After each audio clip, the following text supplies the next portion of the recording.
रिया जब पहली बार शिवांश से मिली थी तब वो दिल्ली यूनिवर्सिटी में हिंदी लेक्चरर थी और शिवांश एक बड़ी फैशन कंपनी का मालिक।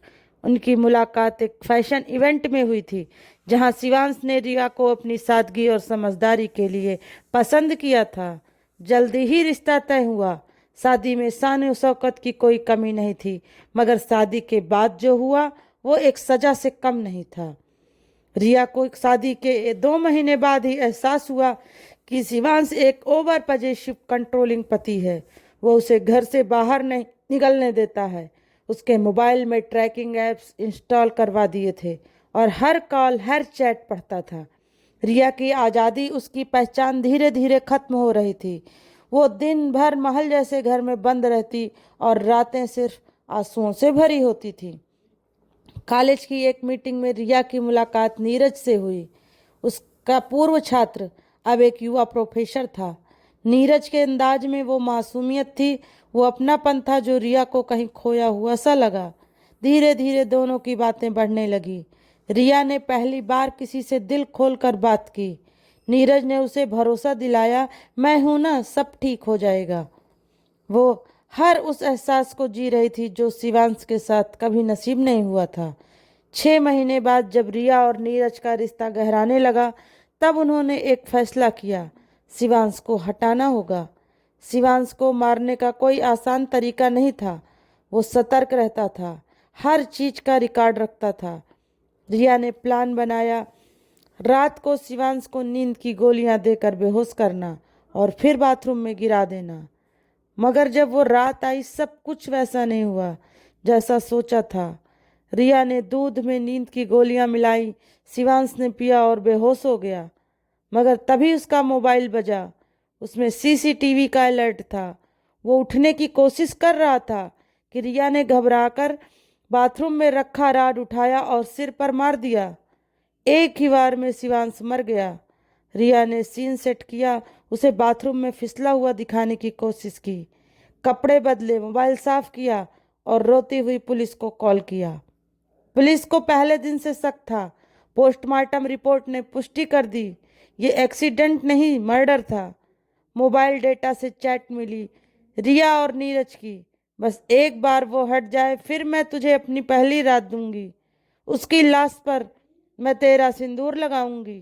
कोर्ट ने रिया ने खुद कहा, हाँ मैंने मारा, मगर उसके जुल्मों की कीमत थी ये।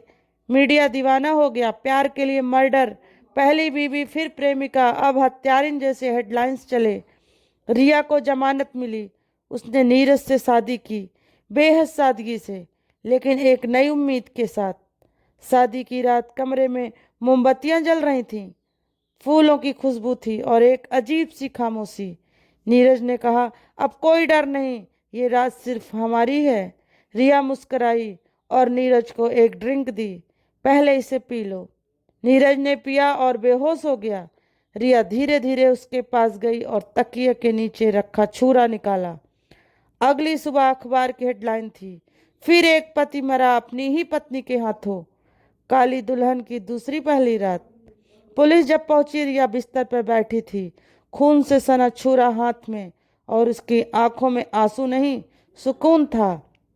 उसने कहा, मैंने उसे मारा क्योंकि उसने मुझे सिर्फ इसलिए चाहा कि मैं पहले एक मर्डर कर चुकी थी।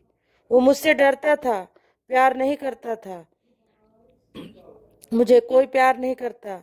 रिया को जेल नहीं भेजा गया, कोर्ट ने उसे मेंटल हॉस्पिटल भेजा। डॉक्टरों के सामने वो एक दिन शांत बैठी थी। जब उसने पूछा, अगर कोई लड़की सिर्फ इसलिए मारे कि वो जिंदा रहना चाहती है तो क्या अपराध है? डॉक्टरों ने नोट किया, डिल्यूजनल ड्रामा सिंड्रोम, नार्सिसिस्टिक विकार और साइकोपैथी के लक्षण। 5 साल बाद मानसिक अस्पताल में एक डॉक्यूमेंट्री क्रू गया। वो रिया की कहानी रिकॉर्ड करना चाहता था। रिया ने कैमरे की तरफ देखा और मुस्कुरा कर कहा, अब मैं तीसरी बार शादी करने वाली हूँ, इस बार अपने डॉक्टर से। मगर बता दूं, पहली रात मेरी ही होती है। कैमरा बंद हुआ और अगले दिन वो डॉक्टर गायब मिला। उसका ब्रेसलेट अस्पताल के बगीचे में पड़ा था। रिया अब भी जीवित है। हर कोई पूछता है वो अगला कौन है, क्योंकि रिया की पहली रात मौत की आखिरी रात होती है। तो दोस्तों, आपको हमारी ये कहानी कैसी लगी प्लीज़ कमेंट करके ज़रूर बताइएगा। और अगर अच्छी लगी हो तो लाइक और शेयर करना ना भूलिएगा। और चैनल पर नए हो तो प्लीज़ सब्सक्राइब कर बेल आइकन को ज़रूर दबाइएगा, जिससे मेरी नई नई कहानियों की नोटिफिकेशन आप तक पहुंचती रहे। फिर मिलते हैं दोस्तों आपसे एक नई कहानी लेकर। तब तक के लिए दोस्तों नमस्कार।